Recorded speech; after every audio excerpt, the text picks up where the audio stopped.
نحمده ونصلي على رسوله الكريم اما بعد فاعوذ بالله من الشيطان الرجيم بسم الله الرحمن الرحيم رب اشرح لي صدري ويسر لي امري واحلل عقدة من لساني يفقهوا قولي رب زدنا علما اللهم فقهنا في الدين اللهم انا نسألك علما نافعا وعملا متقبلا ورزقا طيبا اللهم انفعنا بما علمتنا وعلمنا ما ينفعنا وزدنا علما آمین یا رب العالمین۔ دیکھتے ہیں سورۃ الفجر۔ سورۃ الفجر بھی مکی سورت ہے اور اس میں بعض کافر قوموں کا بھی ذکر ہے، جیسے قوم عاد کا، قوم سمود کا، اور فرعون کا صرف نام آیا قوم فرعون کا۔ قیامت کے روز انسان کی حالت کا بھی ذکر ہے۔ یہ سورہ، اس کا نام الفجر اس کی پہلی آیت سے ہی ہے، کیونکہ یہ سٹارٹ ہی الفجر سے ہوتی ہے۔ دیکھتے ہیں سورت کو۔ بسم اللہ الرحمن الرحیم۔ والفجر، قسم ہے فجر کی۔ قسمیں ہم نے پہلے بھی اس بارے میں دیکھی ہیں، اور میں نے آپ کو پہلے بھی بتایا تھا کہ قسم کھانے کا مقصد کیا ہوتا ہے۔ ایک تو توجہ کرانا، لوگوں کی توجہ کرنے کے لیے کہ لوگ سنیں بات کو، کیونکہ جب ایک بات قسم کھا کے کہی جائے تو لوگ متوجہ ہو جاتے ہیں۔ دوسرے، بات کو یقینی بنانے کے لیے، اللہ کی ہر بات ہی سچی ہے، مگر ایسے لوگوں کو جو مانتے نہیں ہیں ان کے کو یقین دلانے کے لیے بھی قسم کھائی گئی۔ پھر اس چیز کی عظمت کا بھی بیان ہوتا ہے اس میں، جس کی قسم کھائی جاتی ہے۔ اب یہاں دیکھتے ہیں کس چیز کی قسم ہے۔ والفجر، فجر کی قسم۔ فجر کا معنی کیا ہوتا ہے؟ کسی چیز کا مکمل طور پہ پھٹنا، کہ روشنی اس سے پھوٹ پڑے۔ اسی لیے صبح کے وقت کو فجر کہتے ہیں، کہ اندھیرے کی سمجھ لیں کالی چادر ہے، اس میں سے روشنی پھوٹ پڑتی ہے، یہ ایکشن فجر کہلاتا ہے۔ اب فجر کیا چیز ہے؟ ایک طرح سے لائف کا معنی دیتی ہے، رائٹ؟ بے شک ابھی پوری طرح روشنی نہیں ہوئی، لیکن یہ ایک پیغام کس چیز کا ہے؟ زندگی کا۔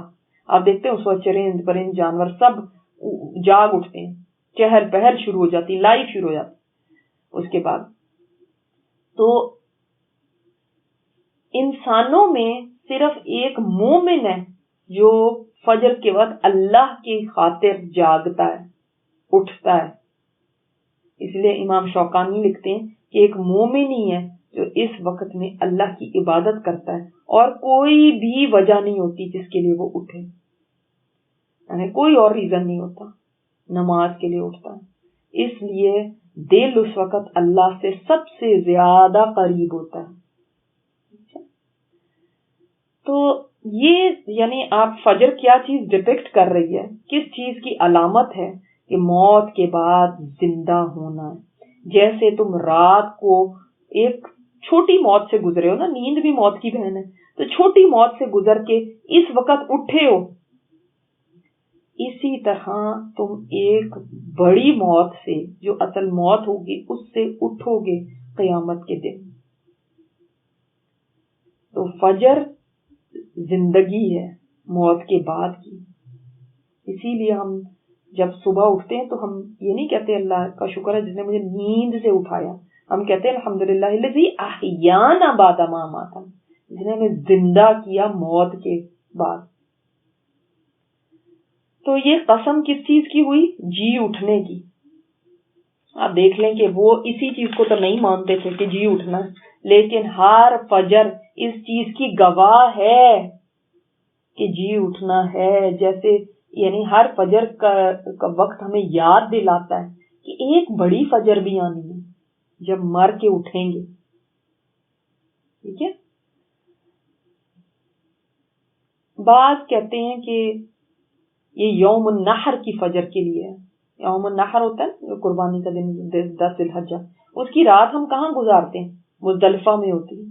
تو فجر کے وقت میں سب ایک لباس پہنے ہوئے اس میدان سے اٹھتے ہیں، دیکھا ہے کھلے میدان میں ہی تو پڑے ہوتے ہیں، مرد ہیں، عورتیں ہیں، سب وہاں اسی طرح ایک میدان سے اٹھیں گے قیامت کے دن، جہاں پہ سب سو رہے ہیں، پھر اپنی قبروں سے اٹھیں گے نا۔ اور وہ اس دن بھی کیا ہوتا ہے، کوئی سویا نہیں رہ جاتا، مزدلفہ میں کوئی سویا نہیں رہ جاتا، سب فجر کے وقت اٹھتے ہیں، سب نماز کے لیے کھڑے جاتے ہیں، اللہ کی طرف یعنی چلتے ہیں. تو قیامت کے دن بھی انسان اپنی قبروں سے اٹھیں گے اور اللہ کی طرف چلنے لگیں گے. یہ تیسرا اس کے اندر ایک اور معنی ہے، یہ اسلام کے طلوع کا بھی اشارہ ہے کہ اسلام کی بھی فجر ہونے والی ہے. اب یہ سورج چڑھ جائے گا، مکی صورت ہے نا، ابھی تو اندھیرا ہے، ابھی تو مخالفتیں زور پہ ہیں، ابھی تو لگ رہا ہے کہ اسلام کا کوئی فیوچر ہی نہیں ہے، مگر بتایا گیا نہیں، فجر قریب ہے. والفجر، یعنی جیسے رات کے اندھیرے کو چیرتی ہوئی ایک روشنی نکلتی ہے، اسی طرح اسلام کی روشنی شرک کے اندھیروں کو چیرتی ہوئی نکلے اور توحید چھا جائے گی. وَلَيَالٍ عَشْرٍ، اور 10 راتوں کی. یہ 10 راتیں کون سی ہیں؟ چونکہ یہ دیکھیں اس میں معرفہ نہیں ہے، وَاللَّيَالِ عَشْرٍ نہیں ہے، وَلَيَالٍ عَشْرٍ.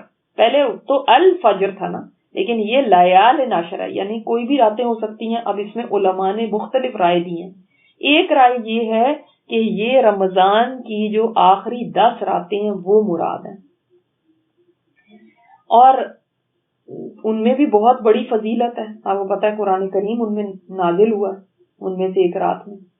دوسری علماء کی رائے یہ ہے کہ نہیں، یہ ذوالحجہ کی جو فرسٹ 10 ڈیز ہیں ان کی بات ہو رہی ہے، کیونکہ رات سے دن بھی مراد لیے جاتے ہیں. تو جیسے کہتے ہیں نا، میں بس 10 راتوں کے لیے جا رہی ہوں، تو مطلب یہ ہوتا ہے کہ 10 ڈیز کے لیے. تو یہ 10 فرسٹ 10 ڈیز آف ذوالحجہ بہت امپورٹنس رکھتے ہیں، اور انشاءاللہ آنے والے اللہ تعالیٰ خیر سے دکھائے تو یہ وہ ڈیز ہیں جو بیسٹ ڈیز ہیں پورے سال کے. علماء کہتے ہیں راتیں بیسٹ رمضان کی لاسٹ 10 نائٹس ہیں، اور ڈیز بیسٹ جو ہیں وہ ذوالحجہ کی فرسٹ 10 ڈیز ہیں. کیوں؟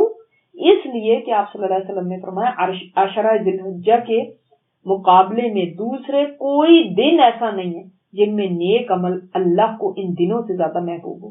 یعنی کیا مطلب ہوا؟ ان دنوں میں جو نماز پڑھی ہے وہ اللہ کو زیادہ محبوب ہے اس سے جو باقی دنوں میں آپ پڑھتے ہیں.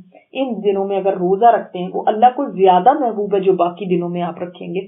ان دنوں میں آپ کو سبحان اللہ کی تسبیح کریں گے، وہ اللہ کو زیادہ پیاری ہے اس سے کہ جو آپ ان دنوں کے علاوہ دنوں میں کریں، یعنی پورے سال میں کسی دن بھی کریں وہ اتنی محبوب نہیں اللہ کو جتنی ان دنوں میں کی گئی نیکی محبوب ہے. کوئی بھی نیکی، چاہے وہ تسبیح ہے، چاہے وہ صدقہ ہے، چاہے وہ نماز ہے، چاہے وہ قرآن پڑھنا ہے، کوئی بھی نیکی اللہ تعالیٰ کو ان دنوں میں، بس یہ سمجھ لیں اللہ تعالیٰ کے فیوریٹ دن ہے، ان میں اللہ کو جو بھی آپ نیکی کریں گے وہ زیادہ پسند آتی ہے. یعنی اللہ تعالیٰ چاہتے ہیں کہ آپ ان دنوں میں نیکی کریں.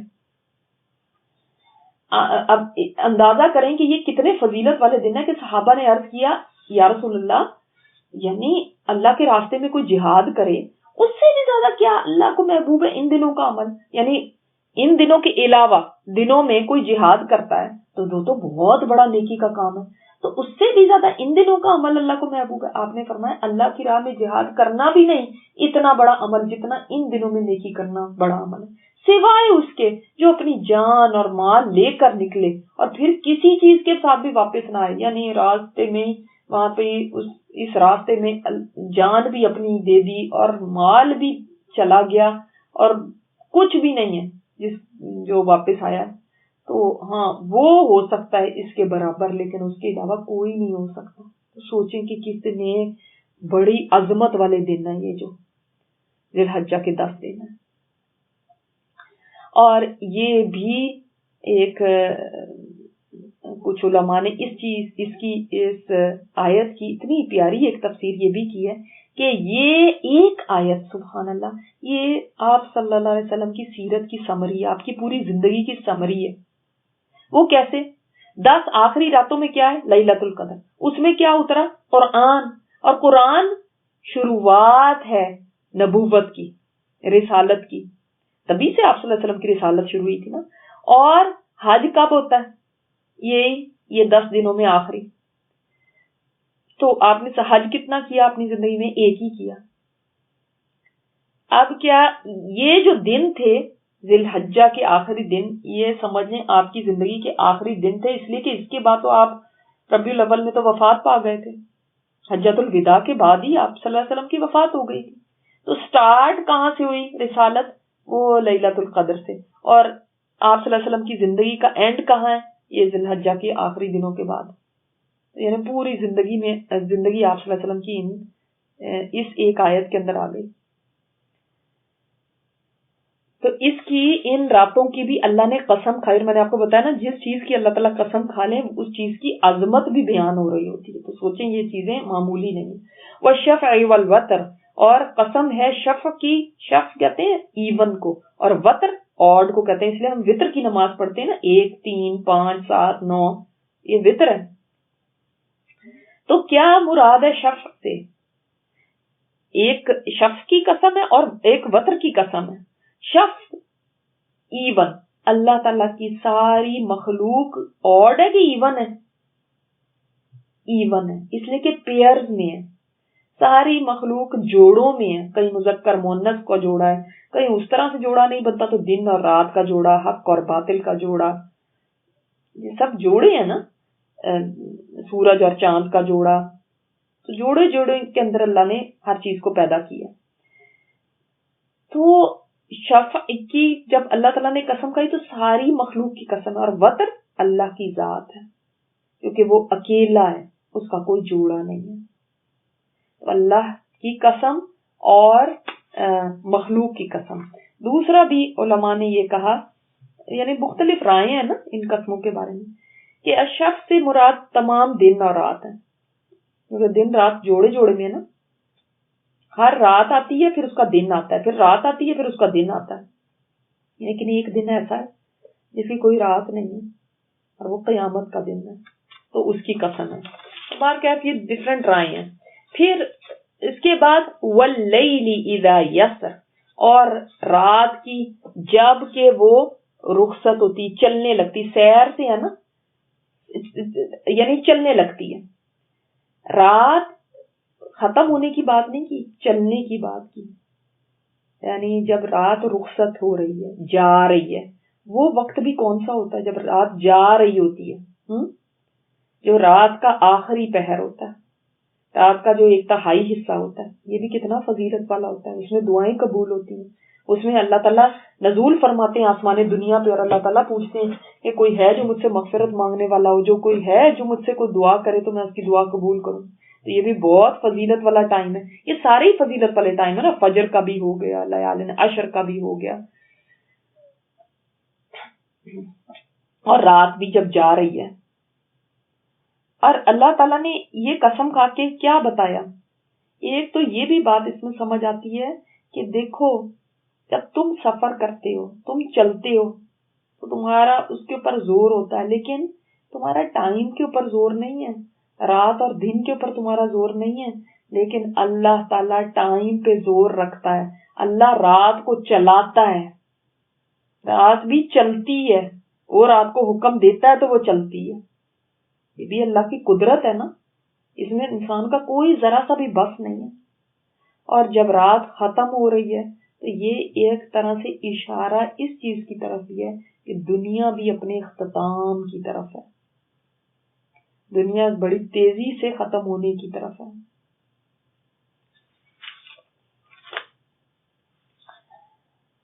اور پھر اس کے بعد اللہ تعالیٰ نے کیا فرمایا؟ حل فی ذالک قسم لذی حجر. یہ نہیں فرمایا کہ کس چیز پہ قسم کھائی جا رہی ہے، کیونکہ یہ بات انڈرسٹوڈ ہے. یعنی اب بتانے کی ضرورت نہیں ہے. یہ قسمیں خود بتا رہی ہیں کس بات کو، جو میں نے آپ کو ساری ان کے ساتھ ریلیٹڈ باتیں بتائیں. جیسے فجر نکلی ہے، اسی طرح قیامت کا دن آنے والا ہے.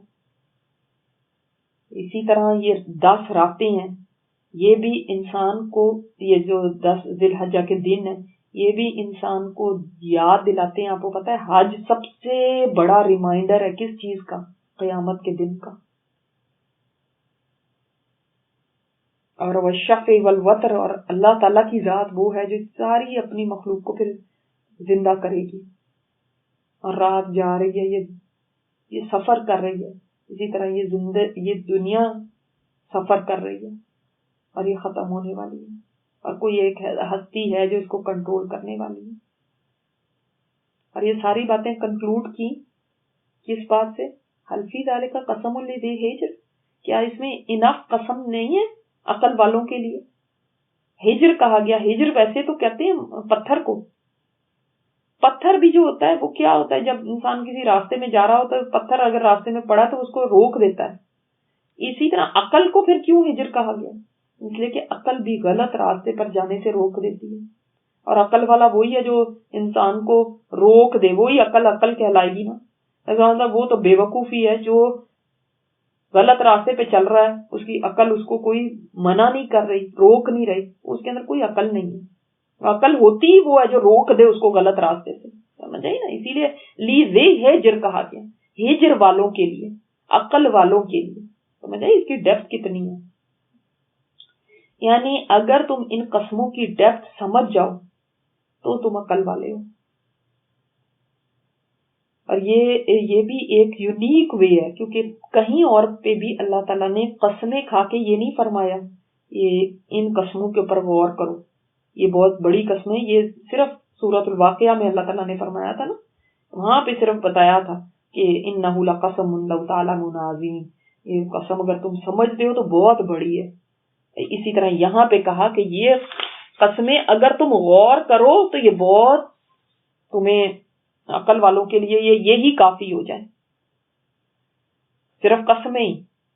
یہ ایسے ہی ہے جیسے کوئی آپ کو فار ایگزامپل کوئی آپ کو اپنے گھر کی تصویر دکھاتا ہے، وہ تصویر دکھاتی ہے، وہ گھر کے سامنے کھڑی ہوئی ہے، پھر وہ کوئی کام کر رہی ہے گھر میں، پھر وہ اپنے کاغذات بھی دکھاتی ہے کہ دیکھو ان کاغذوں پہ لکھا ہوا ہے کہ یہ گھر میرا ہے. پھر وہ کہے کیا ابھی تک تمہیں ثابت نہیں ہوا کہ یہ میرا گھر ہے؟ کیا اس کے بعد بھی تمہیں کوئی ثبوت چاہیے؟ تو یہی یہاں کہا جا رہا ہے. یہ تصویر دکھائی اللہ تعالیٰ نے فجر کی، لیال عشر کی، شفع والوتر واللیل اذا یسر. پھر فرمایا کیا یہ اناف قسمیں نہیں ہیں عقل والوں کے لیے؟ کہ اس کے بعد بھی تمہیں کوئی پروف چاہیے؟ پروف چاہیے کہ قیامت آئے گی؟ پروف چاہیے کہ سرکشی کرنے والوں کا انجام کیا ہوگا؟ کیا پروف چاہیے اس بات کے اوپر کہ اللہ پکڑ کرنے والا ہے اور وہ دنیا میں بھی پکڑ کرتا ہے؟ اور اس کا ثبوت کیا ہے؟ یہی جو آگے آیات آ رہی ہیں وہ بتا رہی ہیں کہ کون سی بات ہے جس کو اللہ تعالیٰ چاہ رہے ہیں کہ اس طرف توجہ کی جائے. وہ ہے الم تر کیف فعل ربک بعاد. دیکھو تو صحیح عاد کو. یہ لاسٹ ٹائم آپ قرآن کریم میں عاد کا ذکر آ رہا ہے، آپ نے پہلے عاد کا ذکر پڑھا ہوا ہے. یہاں پہ ڈیٹیل میں اس لیے نہیں آئے گا کیونکہ اللہ تعالیٰ نے پہلے عاد کے بارے میں بہت سارا کچھ ہمیں بتا دیا. ابھی ہم سورہ حاقہ میں پڑھ کے آئے ہیں.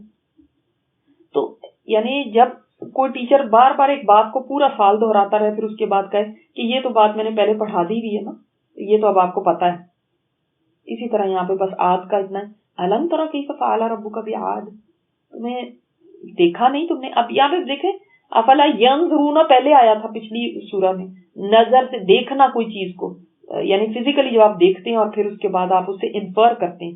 تارا کے اندر ضروری نہیں کہ آپ کوئی چیز دیکھیں تو پھر ہی کوئی نتیجے پہ آئیں. تارا کے اندر کیا ہے؟ جیسے ہم کہتے ہیں نا دیکھا نہیں پھر ان لوگوں کا انجام کیا ہوا، دیکھا نہیں پھر اس لالچ کا کیا پھر ہوا ان کے ساتھ. تو آپ ضروری نہیں کہ آپ نے ان لوگوں کو دیکھا ہی ہو فزیکلی، لیکن آپ نے ان کی بات سن کے بھی دوسرا کو کہتا ہے دیکھا نہیں تم نے، وہی ہوا ہے تارا. اچھا کیوں کہا گیا الم ترى کیف؟ یہ نہیں کہا گیا کہ کیا اللہ نے ان کا انجام کیا، یہ نہیں تم نے سوچا دیکھا نہیں، بلکہ کہا کیف فعل ربک. کیوں؟ یہ کیف کا ورڈ جو ہے نا یہ بہت کچھ بتا رہا ہے کس طرح اللہ نے ان کے ساتھ کیا. اس کی وجہ یہ ہے کہ عاد بہت پاورفل قوم تھی، بہت مضبوط قوم تھی، بہت ٹال تھے، بہت اسٹرانگ تھے، جینیٹیکلی بہت اسٹرانگ تھے، ویسے ہی بہت بہت لمبے تڑنگے ہوتے تھے. اب انہوں نے ان کا کیا تھا آگے یہ بات سے دیکھیں، ارم ذات العماد، ستونوں والے تھے. یعنی یہ اتنے بڑے تھے، اتنے ہیوج تھے کہ جس کو کہتے ہیں ستونوں والے تھے، یعنی ان کے جسم ایسے تھے کہ جو ستونوں کی مانند تھے، پلرز کی طرح تھے، اتنے اسٹرانگ تھے وہ. یا یہ کہ وہ پلرز بناتے تھے تو ان کی باڈیز کی بھی ہو سکتی ہے کہ پلرز والے جیسے پلرز کی طرح اسٹرانگ، یا وہ پلرز تعمیر کرتے تھے، ان کی کنسٹرکشن پلرز والی ہوتی تھی. اور پلر کھڑے کرنا اونچے اونچے کوئی چھوٹی بات تو نہیں ہوتی.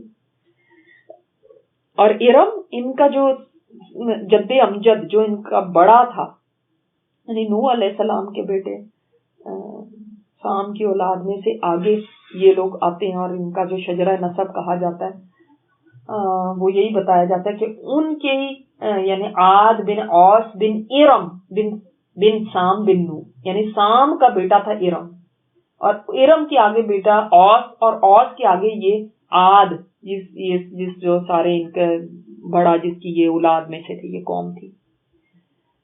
تو یہ اپنی طاقت اور قوت پہ اتنا گھمنڈ رکھتے تھے, اتنا ان کو اس پہ پراؤڈ ہوتے تھے اور خود کہتے تھے من اشد منا قوہ. سورہ حمیم سجدہ میں ہی آیا نا, ہم سے زیادہ طاقتور کون ہے؟ کوئی ہم سے زیادہ طاقتور نہیں ہے. یعنی مطلب یہ ہوتا ہے جیسے ہم بھی کبھی لڑکیاں دیکھتے ہیں, لڑکیاں بن سبر کے کہیں جاتی ہیں تو اپنی زبان حال سے کیا کہہ رہی ہوتی, حمزہ وہ تو سامنے آئے, ہم جگہ آج کوئی ہے ہی نہیں, جب بہت تیار ہوتی ہیں کسی شادی پہ کسی اس پہ دیکھیں, ہم اپنی زبان حال سے کہہ رہے ہوتے ہیں نا. وہ بھی کہا کرتے تھے ہم سے زیادہ قوت والا کون ہے, کوئی نہیں ہے. یعنی اب دیکھیں یہ کتنے پراؤڈ تھے اس کے اوپر, کتنی ان کی کنسٹرکشن زبردست ہوتی تھی, اتنے مضبوط تھے. اب یہ میں آپ کو کیفا کی بات بتا رہی ہوں, کیفا کیوں آیا. اب جب عرب ان کی بستیوں کے پاس سے گزرتے تھے, کیونکہ یہ یمن کی طرف سے نا ساؤتھ میں تھے, تو ساؤتھ کی طرف بھی جایا کرتے تھے قافلے سردیوں میں. جب یہ ادھر جاتے تھے تو یہ جب گزرتے تھے ان کے پاس سے تو کیا ذہن میں خیال آتا تھا, کیسے ان کے ساتھ یہ ہو گیا, یہ کیسے برباد ہو سکتے ہیں. یعنی اتنے بڑے اتنے اسٹرانگ ہوں گے جن لوگوں نے یہ سب بنایا, کیسے ہو سکتا ہے کہ ان کو کچھ ایسا ہو گیا, کہاں چلے گئے یہ, کیسے ہو گیا ان کے ساتھ یہ سب کچھ. یعنی اتنی اسٹرینتھ کے باوجود ان کے ساتھ کیا کیسے یہ سب کچھ ہو سکتا ہے. اسی میں تو وہ سارا سیکرٹ ہے طائفہ کے اندر. یہاں پھر وہ ایک اللہ کی ذات ہے جو ایسوں کو بھی پکڑ سکتی ہے, تو خود کہہ رہے ہوں کہ ہم سے زیادہ قوت والا کوئی نہیں, لیکن ان سے وہ بھول جاتے ہیں ان سے اوپر ایک قوت والا ہے. التی لم یخلق مثلها فی البلاد, یہ ایسے تھے وہ جو نہ پیدا کیے گئے ان جیسے ملکوں میں. اللہ تعالیٰ نے یہ ایسا ان کو اتنی اسٹرینتھ دی تھی کہ ایسے کوئی تھے ہی نہیں اس زمانے میں لوگ, اتنے زیادہ یہ قوی تھے, لیکن اللہ نے ان کو عبرت کا نشان بنا دیا. وَثَمُودَ الَّذِينَ جَابُوا الصَّخْرَ بِالْوَادِ, اور سمود, عاد کی جب بھی بات آتی ہے ساتھ سمود کی بھی بات آتی ہے, کیونکہ یہ انہی کی جان نشین قوم تھی. اور ان کا قرآن میں کہیں ان کی پہاڑوں کو تراش کے عمارتیں بنانے کا ذکر آتا ہے, مگر یہاں پہ کیا آتا ہے جابو. جابو ہم نے ترجمے میں تراشنا تو لکھ دیتے ہیں, لیکن جابو کہتے ہیں جیسے آپ کہتے ہیں نا جیب, جیب کہتے ہیں نا, تو جیب کیا ہے, آپ کی قمیض میں ایک سوراخ ہوتا ہے جس کو جیب کہتے ہیں, رائٹ. تو یہ پتھروں کے اندر سوراخ کرتے تھے, ڈرل کرتے تھے ان کو, اور ان سے پھر آگے تعمیرات بناتے تھے.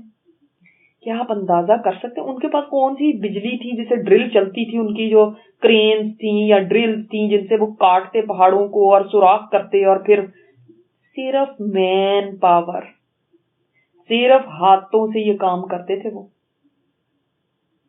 آج تو ٹھیک ہے ڈفرینٹ طرح کے ٹولز ہیں نا, ان کے ایسے نہیں تھے. اس کے باوجود وہ چٹانوں کے اندر, چٹانے یعنی صخر کہتے ہیں چٹان کو, راکس کو, ان کے اندر ڈرل کرتے تھے. کتنے مضبوط ہوں گے, اور عالی شان عمارتیں بناتے تھے. ان کی بھی تعمیرات کے پاس سے عرب لوگ گزرتے تھے اپنے قافلے لے کر نارتھ کی طرف. جب جاتے تھے یہ نارتھ میں ہوتے تھے نا, تو دیکھتے تھے ان کے بڑے بڑے عالی شان عمارتیں, اور یہ سب یہ سارے کنسٹرکشن کے اندر بڑے تیز تھے. دیکھیں وہ بھی پلرز بناتے تھے. اللہ تعالیٰ نے فرمایا ایسی سی عمارتیں کھڑی کرتے تھے جن کا کوئی فائدہ نہیں ہوتا تھا, جیسے مونیومنٹس وغیرہ. اور یہ سمود جو تھے یہ بھی اسی طرح تھے کہ یہ بڑے ہی طاقتور تھے. اور آج تک سوچیں جن کی تعمیرات کھڑی ہوں, یہ کوئی 100-200 سال پہلے کی بات نہیں ہے. آج تو مکان 100 سال بھی نہیں کھڑا رہتا. یہ ہزاروں سال پہلے کی بات ہے، ہزاروں، یعنی نبی علیہ الصلوۃ والسلام کے آنے سے بھی ہزاروں سال پہلے. تو آج بھی مدائن صالح کوئی دیکھنا چاہے تو کھڑے ہوئے ہیں. تو سوچیں ذرا کہ ان کی تعمیر کیسی ہوگی اور وہ کتنے اسٹرانگ ہوں گے. لیکن پھر اللہ تعالیٰ نے ایک چیخ سے ہی ان کو ختم کر دیا. ان کی پاور کیا رہی؟ بجھ کے رہ گئی. وَفِرْعَوْنَ ذِي الْأَوْتَادِ، اور فرعون کو جو میخوں والا تھا. فرعون بھی اپنی اسٹرینتھ، اپنی طاقت میں مشہور تھا، اور اس کا ذکر سب سے زیادہ کیسے سنتے تھے؟ عرب اہل کتاب سے سنتے تھے، یہودی وہاں پہ رہتے تھے تو ان سے سنتے تھے. اور وہ بھی اتنی زبردست اپنی اس کی یعنی کنسٹرکشن تھی کہ جب وہ کسی جگہ اس کا لشکر پڑاؤ کرتا تھا تو وہ ذل اوتاد تھا، میخوں والا، یعنی میخیں گاڑ گاڑ کے ایسے لگتا تھا سٹی آف ٹینٹس ہے، پورے ٹینٹ پورے میدانوں میں جیسے شہر بس گیا. اور دوسرا اس کا وہ ذل اوتاد کہنے کا کی وجہ کیا ہے؟ اتنا ظالم تھا کہ جن لوگوں کو اس نے ٹارچر دینا ہوتا تھا یا مارنا ہوتا تھا تو آرام سے نہیں، تلوار سے مار دیا کرتا تھا. ان کو سولی چڑھا دیتا تھا یا تو، اور میخیں گاڑ دیتا تھا ان کے ہاتھوں کے اندر بھی اور پیروں کے اندر بھی، اور زندہ ہی ایسے چھوڑ دیتا تھا دھوپ میں کہ مرے، یا زمین پہ ان کو لٹا کے اور ہاتھوں میں اور پیروں میں میخیں گاڑ دیتا تھا. اور حضرت آسیہ کے ساتھ بھی اس نے ایسا کیا تھا. اور پھر سانپ اور بچھو ان کے اوپر چھوڑ دیتا تھا. تو یہ مشہور تھا اس طرح میخوں والا. کوئی لوگ ٹارچر سے بھی اپنے مشہور ہوتے ہیں. استغفر اللہ ربی. ایسے ایسے ظالم دنیا میں گزرے. الذین طغوا فی البلاد، یہ وہ تھے جنہوں نے سرکشی کی ملکوں میں. اچھا ایک بات میں پیچھے بتانی بھول گئی، بالواد کیوں آیا سمود کے ساتھ؟ وادی میں پانی جمع ہوتا ہے، اور یہ انہوں نے وادی، یعنی اس زمانے میں تو لوگ وہیں پہ اپنا ٹھکانہ بناتے تھے جہاں پہ پانی ہوتا تھا، کیونکہ پانی ایک ضرورت تھی. تو یہ عقل مند اتنے تھے کہ پانی کے پاس، وادی سے اشارہ مل رہا ہے کہ وادی میں پانی جمع ہوتا، تو یہ وادی کے پاس رہنے والے تھے. عقل اتنی تھی. سبحانک اللہم و بحمدک، نشہد ان لا الہ الا انت، نستغفرک و نتوب الیک.